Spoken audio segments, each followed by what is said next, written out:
Indonesia bersiap menyambut pemilu presiden.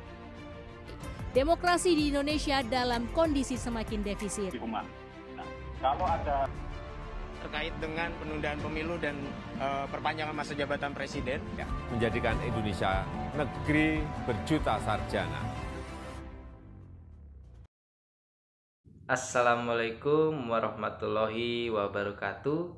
Shalom, Om Swastiastu, Namo Buddhaya, salam kebajikan.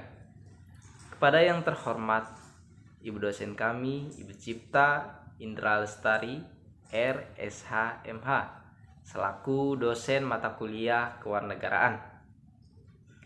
Kami kelompok 4 ingin membuat video presentasi tentang demokrasi. Selanjutnya, saya akan menjelaskan pengertian daripada demokrasi. Demokrasi berasal dari kata demos dan kratos. Demos yang memiliki arti rakyat dan kratos yang memiliki arti kekuasaan. Menurut Kamus Besar Bahasa Indonesia, demokrasi adalah gagasan atau pandangan hidup yang mengutamakan persamaan hak dan kewajiban serta perlakuan yang sama bagi semua warga negara. Kekuasaan negara harus dibagi dan dilaksanakan oleh 3 lembaga.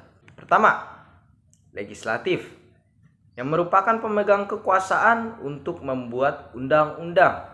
Yang kedua, eksekutif, yang memiliki kekuasaan dalam melaksanakan undang-undang. Yang ketiga, yudikatif, yang pemegang kekuasaan untuk mengadili pelaksanaan undang-undang.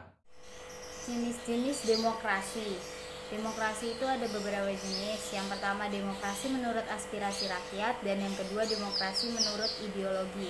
Demokrasi menurut aspirasi rakyat itu dibagi menjadi 2, yaitu demokrasi langsung dan demokrasi tidak langsung. Untuk demokrasi berdasarkan prinsip ideologi itu dibagi menjadi 3. Yang pertama, demokrasi liberal, demokrasi rakyat, dan demokrasi Pancasila. Ciri-ciri demokrasi yaitu pemerintahan didasarkan kehendak dan kepentingan semua rakyat. Ciri konstitusional ialah hal yang berhubungan dengan kepentingan, kehendak, atau kemauan, atau kekuasaan rakyat yang dituliskan dalam konstitusi dan undang-undang negara tersebut. Ciri perwakilan yakni dalam mengatur negaranya kedaulatan rakyat akan diwakilkan oleh beberapa orang yang sudah dipilih oleh rakyat itu sendiri. Ciri pemilihan umum yakni sebuah kegiatan politik yang dilaksanakan untuk memilih pihak dalam pemerintahan. Ciri kepartaian yakni partai akan menjadi media atau sarana untuk menjadi bagian dalam melaksanakan sistem demokrasi. Ciri kekuasaan ialah adanya pembagian dan pemisahan kekuasaan. Ciri tanggung jawab ialah adanya tanggung jawab dan pihak yang sudah dipilih untuk ikut dalam pelaksanaan suatu sistem demokrasi. Contoh-contoh demokrasi.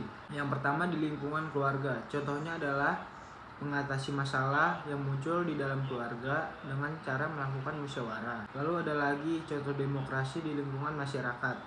Contohnya berpartisipasi dalam menjaga keamanan dan ketertiban dalam ruang lingkup masyarakat. Dan contoh yang terakhir ada contoh demokrasi dalam bernegara, yaitu melakukan pemilu, yaitu pemilihan umum. Demokrasi yang ada di Indonesia mencakup 3 hal.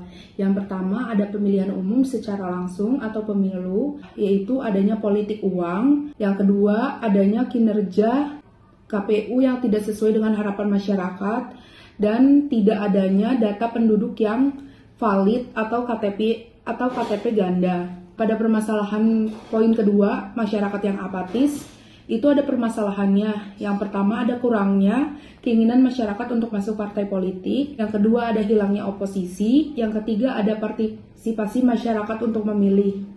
Di dalam poin yang ketiga atau kebebasan media, yang pertama maraknya ujaran kebencian, intoleransi, dan diskriminasi terhadap minoritas agama dan suku. Yang kedua ada semakin terbatasnya ruang untuk berpendapat. Yang ketiga ada disahkannya UU yang mengancam kebebasan media dan berekspresi seperti pemberangusan buku dan pencekalan diskusi buku dan film. Selanjutnya kita akan membahas mengenai prinsip demokrasi. Prinsip demokrasi dibagi menjadi 2, yaitu sebagai sistem politik, yang kedua sebagai non-demokrasi atau kediktatoran. prinsip demokrasi yang termasuk sebagai sistem politik. Yang pertama, adanya pembagian kekuasaan antara kekuasaan legislatif, yudikatif, dan juga eksekutif. Yang kedua, adanya pemerintahan konstitusional. Yang ketiga, adanya partai politik yang lebih dari satu dan mampu melaksanakan fungsinya. Dan yang terakhir, adanya pemerintahan berdasarkan hukum. Yang kedua, ada prinsip non-demokrasi atau kediktatoran. Yang pertama, adanya pemusatan kekuasaan, yaitu kekuasaan legislatif, yudikatif, dan juga eksekutif menjadi satu dan dipegang serta dijalankan oleh satu lembaga.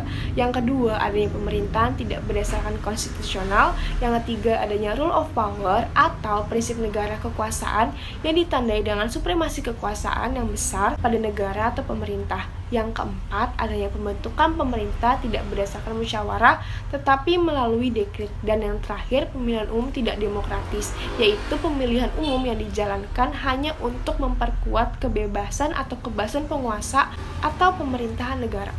Sejarah singkat demokrasi. Dijalankan suatu praktik demokrasi yang cenderung pada sistem demokrasi liberal yang bersifat individualistik.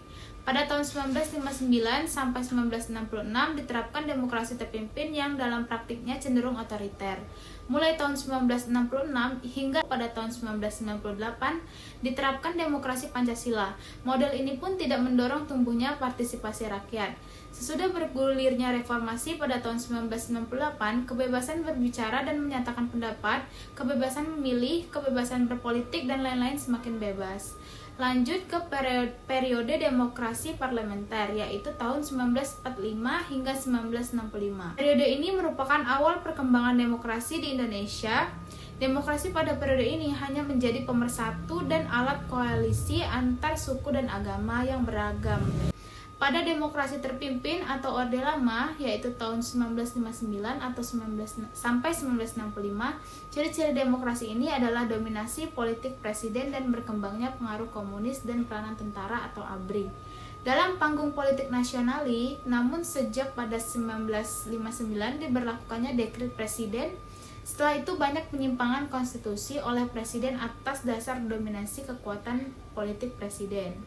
Pada periode demokrasi Pancasila atau Orde Baru, sebutan Orde Baru merupakan kritik terhadap periode sebelumnya, Orde Lama. Demokrasi Pancasila pada periode ini secara garis besar menawarkan 3 komponen demokrasi. Pertama, menegakkan kembali asas-asas negara hukum dan kepastian hukum. Kedua, mengutamakan kehidupan yang layak bagi semua warga negara. Ketiga, pengakuan dan perlindungan HAM, peradilan yang bebas dan tidak memihak. Namun ternyata tawaran-tawaran demokrasi Pancasila hanya retorika politik belaka. Sekian video penjelasan presentasi dari kami kelompok 4 mengucapkan terima kasih. Salam Pancasila.